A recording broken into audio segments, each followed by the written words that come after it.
नहीं यार, आप लिटरली सामने देखो मेरे कैसे क्रैक, ऊपर का मेटल पार्ट सीट का नीचे ही गिर गया था। एयर होस्टेस ने उसे नीचे से उठा के वापस चिपकाया। फिर लोकल ट्रेन से ना बाहर निकल रहे हैं। भाई धक धक हो रही है सही में। मेरे को समझ नहीं आ रहा मैं एयर इंडिया की फ्लाइट में कैसे बैठने जा रहा हूँ।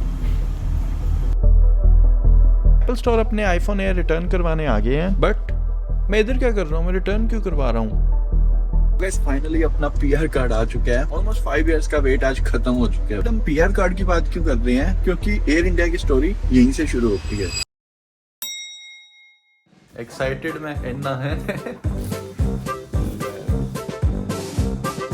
तो अभी फाइनली अपना पीआर कार्ड अपने हाथ में आ चुका है। मेरे पास पीआर की कंफर्मेशन तो 2 महीने पहले ही आ गई थी, लेकिन सिर्फ कार्ड छप के आने में 2 से 3 महीने लग रहे हैं आज के टाइम में। तो भाई पीआर कार्ड आने के बाद सबसे पहले बंदा क्या करता है? एक बार बंदा अपनी होम कंट्री जाता है, कोई 3 महीने के लिए तो कोई 6 महीने के लिए। तो भाई टिकट्स का क्या खतरनाक सीन चल रहा है। इसी साल एतिहाद ने भी A380 प्लेन स्टार्ट कर दिया है। अबू धाबी में 1-1.5 घंटे का लेओवर रहने वाला है। And I would say this is the best flight you can take if you are travelling between Toronto and New Delhi. अब भाई प्राइस देख के तो मैं खुद हैरान हो रखा हूँ। $1100 में ये 1 साइड की टिकट दे रही है। तो एक मन तो यही कर रहा है लास्ट टाइम की तरह अपना लेओवर जो है दुबई में वो थोड़ा बड़ा कर दूं, क्योंकि जिस टाइम अभी मेरा पीआर कार्ड आया था ना, तब भी मैं मेरे फ्रेंड के साथ ही जो दुबई में रहता है उसी से फोन पे बात कर रहा था। बट एक चीज और भाई क्रेजी जो दिख रही है मेरे को, एयर इंडिया की डायरेक्ट फ्लाइट में लिटरली $1300 के अंदर। ये यूजुअली टिकट $2000-2200 की होती है। ये तो बहुत लुक्रेटिव ऑफर लग रहा है यार। सो जितनी भी नेगेटिविटी है एयर इंडिया के अराउंड, आई गेस उसको थोड़ा भुला के, प्लेन तो रोज ही उड़ रहे हैं यार। मेरे को मन कर रहा है कि मैं $1300 की टिकट करवा लूं।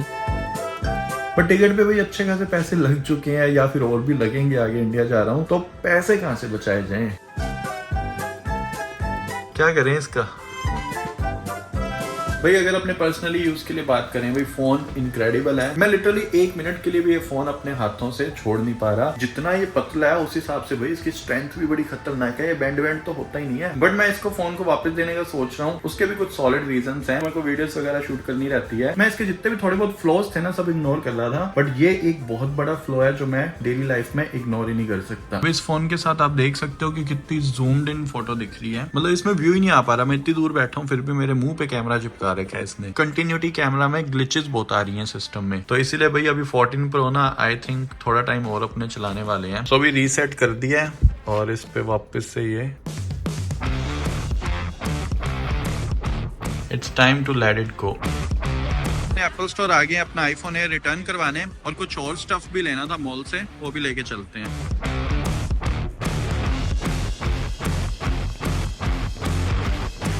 ये मेरे को अच्छा लग रहा है, 12+ की एज वाला। तो अब लगता है मेरे घर वाले मेरे को एक्सेप्ट कर लेंगे एयरपोर्ट पे। तो भाई नीस के लिए ये तो लेके जाना बहुत जरूरी था, वरना उसने घुसने नहीं देना था। एयरपोर्ट से वापस भेज देना था कि मामू जाओ कनाडा, वापस तभी आना जब लेगो साथ में हो। एक चीज और बची है, वो भी ले लें जल्दी से। तो भी जाने का दिन आ गया है। सूटकेस अपना एक ही है सिर्फ। एयर इंडिया की टिकट इसीलिए बहुत सस्ती हुई थी। अब बैग भी इन्होंने 2 की जगह 1 कर दिया है। वेदर बड़ा सही हो रखा है। फॉल भी तो स्टार्ट हो गया ना। अब ये देखो पत्तियों के कलर भी चेंज हो रहे हैं। साथ में गाड़ी भी अपना ने इस बार बेची नहीं है, अंदर खड़ी कर दी है यहाँ पे।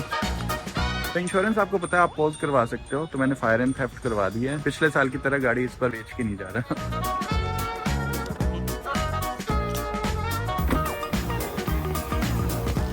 लो जी चलें फिर। मेरा घर है और ये एयरपोर्ट है। 10 मिनट बस।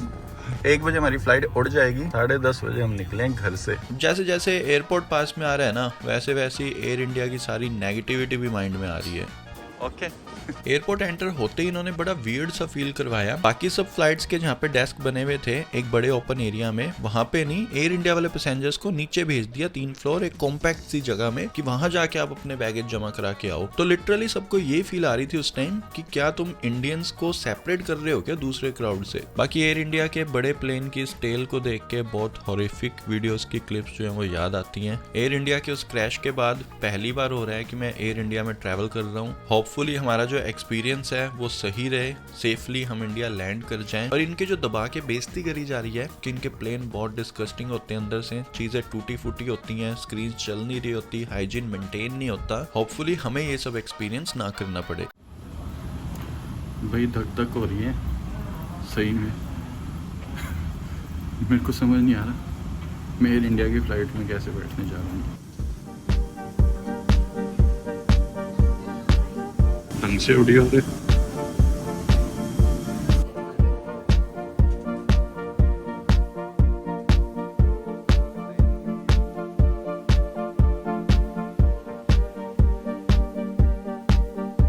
गाइज वैसे अभी तो मैं कोई रिएक्शन देना नहीं चाहता, बट फर्स्ट इंप्रेशन आपने खुद नहीं देख लिए होंगे। चीज़ें जो है वो थोड़ी मैसी लग रही हैं, but let's hope for the best. हमारा ओवरऑल एक्सपीरियंस कैसा जाता है वो भी टाइम ही बताएगा। नहीं यार, आप लिटरली सामने देखो मेरे कैसे क्रैक्स दिख रहे होंगे, और स्क्रीन का भी समझ नहीं आ रहा है ये चल रही है नहीं चल रही। भाई फर्स्ट इंप्रेशन सही बताऊं कुछ ज़्यादा अच्छे लग नहीं रहे, एंड होपफुली ये स्क्रीन चलती हो, वरना 16 घंटे इस डब्बे में बैठना बहुत मुश्किल हो जाएगा। और जस्ट अभी कुछ सेकंड्स पहले ये जो हैंड रेस्ट है, इसके ऊपर का मेटल पार्ट बगल वाली सीट का नीचे ही गिर गया था। एयर होस्टेस ने उसे नीचे से उठा के वापस चिपकाया। फिर बाकी भाई घर वालों को बाद में हौसला दे के कि मैं फ्लाइट में बैठ चुका हूँ। जब मैंने इंस्पेक्शन स्टार्ट करी इधर उधर साइड में और क्या चल रहा है, तो वो भी चीजें कुछ ज्यादा अच्छी नहीं लग रही थी। अब ये USB पोर्ट भी चलता नहीं होगा, खराब हो गया होगा, तो इन्होंने इसके ऊपर भी टेप चिपका रखी है। भाई मुझे तो पता था कि एयर इंडिया में जा रहा हूँ तो पावर बैंक वगैरह सब लेके आया था। बाकी ये देखो भाई, जो एतिहाद की मैं बात कर रहा था, ये A380 प्लेन है उनका, ब्रांड न्यू। शायद मुझे इसी में टिकट करवा लेनी चाहिए थी, या फिर ये एमिरेट्स का जिसमें मैं लास्ट टाइम इंडिया आया था। तो ये दोनों प्लेन्स गाइज, मतलब ठीक है हमने उड़ते तीर ले लिए शायद, पर these 2 flights are the best. Dubai होके आओ, मतलब आपको पता ही नहीं चलेगा कब आप इंडिया लैंड कर गए। इंटीरियर की जो इंपॉर्टेंस है ना, वो टेक ऑफ और लैंडिंग के टाइम बिल्कुल खत्म हो जाती है। रियल चीज यही है कि प्लेन अच्छे से उड़े, अच्छे से फ्लाई करे और अच्छे से लैंड करे। तो ये गाइज वो एक्चुअल मोमेंट था जब सबसे ज्यादा हेजिटेशन हो रही थी कि एक बार फ्लाइट जो है वो अच्छे से टेक ऑफ कर जाए।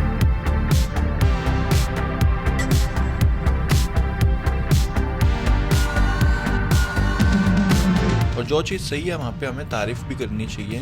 गाइस टेक ऑफ जो था वो बहुत सीमलेस था, अंदर वाला टॉर्चर पर बंद नहीं हुआ था। पहली बार लॉन्ग हॉल फ्लाइट में ये चीज़ एक्सपीरियंस करने को मिली कि कोई स्टैट्स वगैरह, कोई मैप वगैरह कुछ भी नहीं चल रहा स्क्रीन पे। हमें लिटरली कोई आइडिया नहीं था प्लेन कहाँ उड़ रहा है, कितनी हाइट पे उड़ रहा है, क्या स्पीड है। सच में पहली बार ऐसा कुछ देखने को मिल रहा है लॉन्ग हॉल फ्लाइट में। अब साइड वाली सीट की तो ट्रे ही ब्रोकन थी, इनके जो भी फूड ऊपर रख रहे थे वो सब नीचे गिर रहा था। बाकी देखो जो चीज़ सही है उसे सही बोलना चाहिए। खाना नो डाउट बहुत अच्छा था। खाना खाने के बाद एक बार मूड थोड़ा वापस से सेट हो गया था। बट इस सिचुएशन में, इस डब्बे में अब मैं 16 घंटे कैसे निकालूंगा, अब खुद सोच के देखो यार, ये क्या डिस्को डांस चल रहा है स्क्रीन का। फ्लाइट में सीटें खाली थी तो लोगों ने इकोनॉमी को भी फर्स्ट क्लास बना रखा था। और सीट्स की अगर अपने बात करें, टेक ऑफ के टाइम पे कुछ बंदों की सीट सीधी नहीं हो रही थी। आप सोचो, एयर होस्टेस जोर पे जोर लगा रही थी, और सीट का जो कंफर्ट था वो भी कुछ खास अच्छा नहीं था। लो गाइस, 16 घंटे इस फ्लाइट में मैं सर्वाइव कर चुका हूँ। प्लेन जो है वो न्यू दिल्ली पहुंच चुका है। अब बस लास्ट टास्क बची है कि सेफली